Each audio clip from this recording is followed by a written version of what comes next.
Bonjour tout le monde et bienvenue dans cette nouvelle vidéo, dans cette série des exercices de langage Python.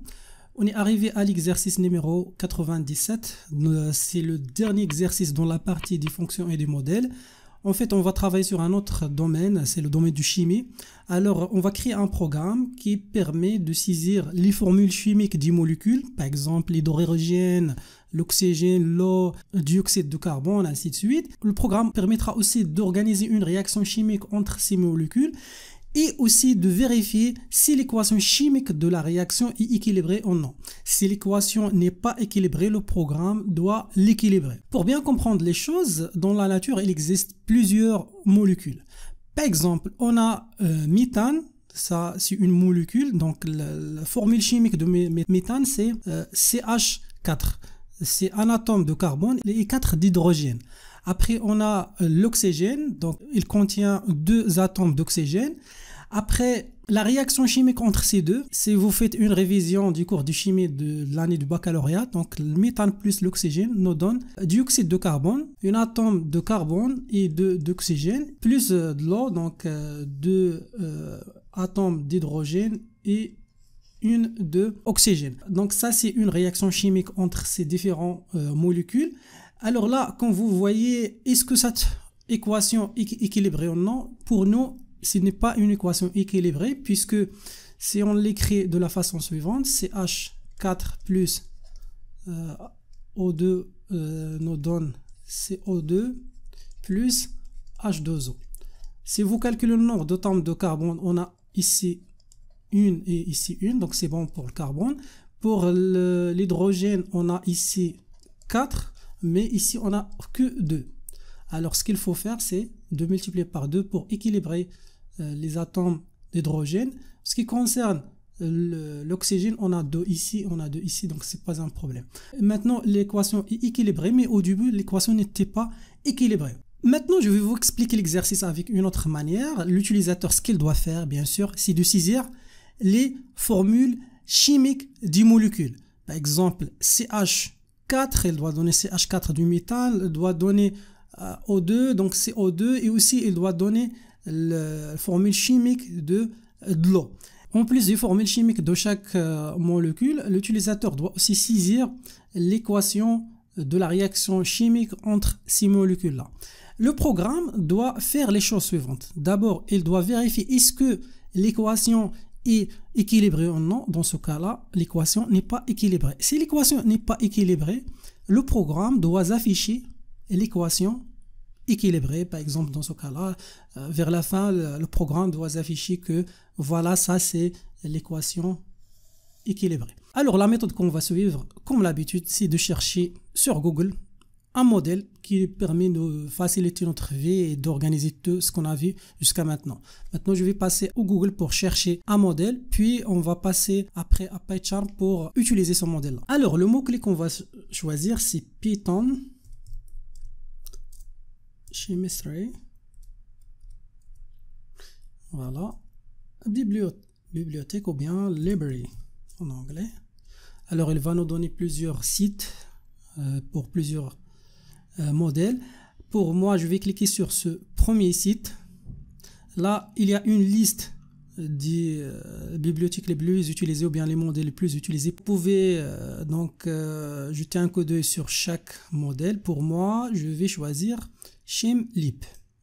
Alors, c'est ça le modèle qu'on va utiliser. Alors, pour l'installer, il suffit de chercher ce modèle-là dans le site des bibliothèques Python.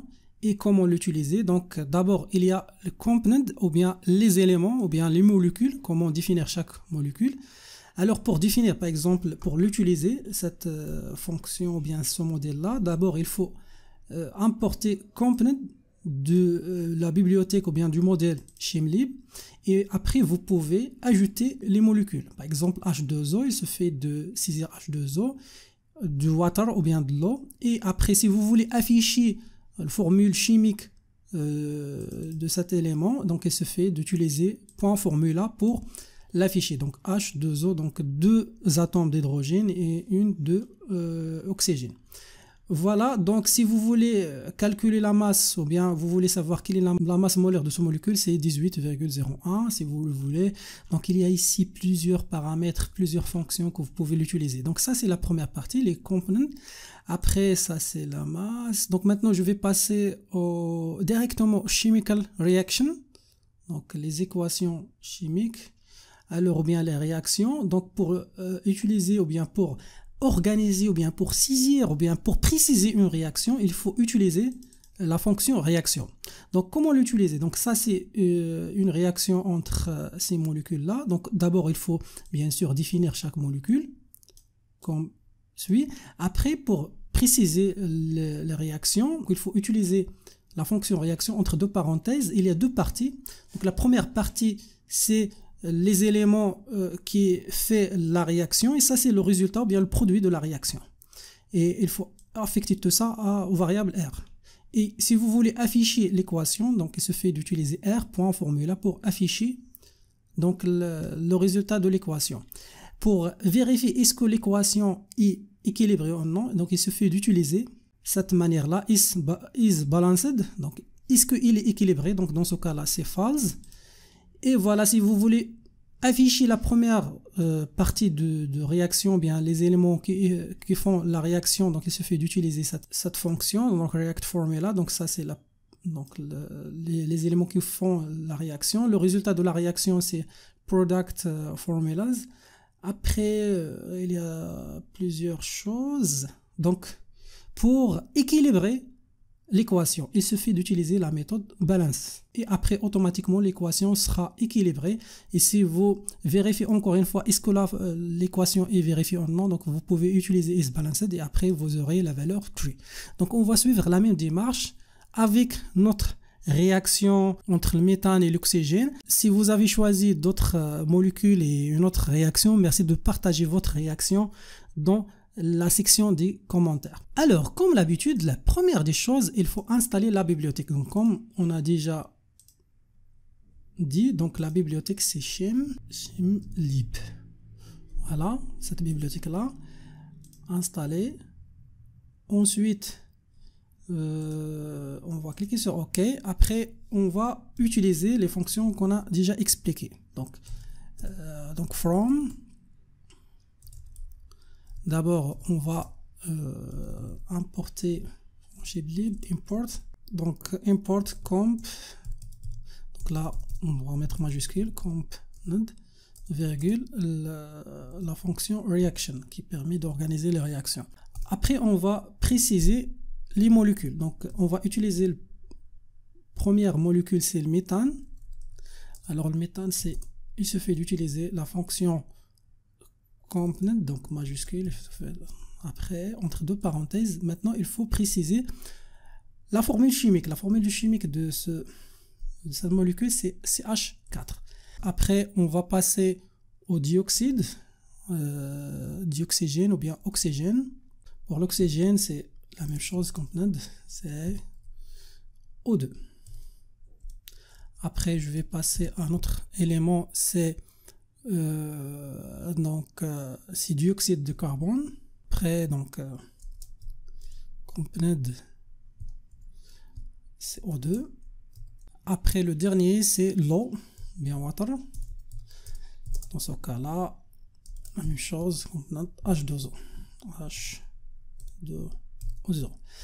Maintenant, vous pouvez, si vous voulez, afficher la formule chimique de chaque molécule, donc en précisant juste le nom de molécule, point, formula, si vous voulez afficher chaque formule. Aussi, vous avez la possibilité de donner à l'utilisateur le choix pour saisir les molécules. Donc ici, vous pouvez définir une autre variable donc, de la formule chimique de chaque élément. Et puis, l'utilisateur va saisir par exemple CH4 ou bien O2. Donc ça, si vous voulez laisser l'utilisateur le choix en utilisant la fonction input. Après là, donc oxygène. Là, c'est dioxyde. Et là, c'est l'eau. Après, ce qu'on va faire, c'est tester le programme pour voir d'abord les formules. Vous allez remarquer que maintenant, on a saisit avec succès les molécules. Maintenant, on passe à la réaction. Donc, pour organiser une réaction, il se fait d'utiliser la fonction reaction. Donc, on va affecter tout ça à une variable R, reaction, qui contient deux parties ou bien deux paramètres. Le premier paramètre, ce sont les éléments qui font la réaction. Dans ce cas-là, c'est le méthane, virgule, l'oxygène. Et le produit de cette réaction, c'est dioxyde de carbone et aussi l'eau. Après, vous pouvez afficher la formule de la réaction. R.formula. Maintenant, on va voir. Voilà, donc ça c'est la formule ou bien l'équation. Après, pour vérifier est-ce que l'équation est équilibrée ou non, donc il se fait d'utiliser print après R. Dans ce cas-là, is balanced. Donc on va voir. Normalement, il doit donner false. Voilà, false. Donc normalement, on doit vérifier ou bien équilibrer l'équation. Donc ici, vous pouvez ajouter la condition F, par exemple, F R is balanced equal false. Dans ce cas-là, ce qu'on va faire tout simplement, c'est d'utiliser R.balanced. Voilà. Maintenant, l'équation est balancée et après, vers la fin, vous pouvez afficher la formule, la nouvelle formule de la réaction. Alors là, l'équation est déjà équilibrée, donc on va juste ignorer tout ça et on affiche directement la formule. Donc ici, pas la peine d'afficher ça. Ou bien vous pouvez ajouter un petit texte là, ça c'est l'équation au début et après ça c'est l'équation après l'équilibre. Maintenant on va exécuter, comme vous allez voir maintenant, après l'équilibrage de l'équation, donc vous aurez ici 2 fois O2 et 2 ici fois H2O. Et voilà, ça c'est l'équation équilibrée. Si vous avez effectué une autre réaction chimique, merci de partager votre solution dans la section des commentaires. Comme vous voyez là, on a utilisé Python dans le domaine de chimie. Donc Python est utilisé dans presque tous les domaines, dans l'astronomie, chimie, la biologie et tous les autres domaines. Et il suffit juste de savoir quel est votre problème, quelle est la tâche que vous voulez effectuer et après il faut chercher sur Google le modèle qui permettra de réaliser votre tâche. Et voilà, ça c'est la fin de l'exercice numéro 97 et aussi la fin de la section des fonctions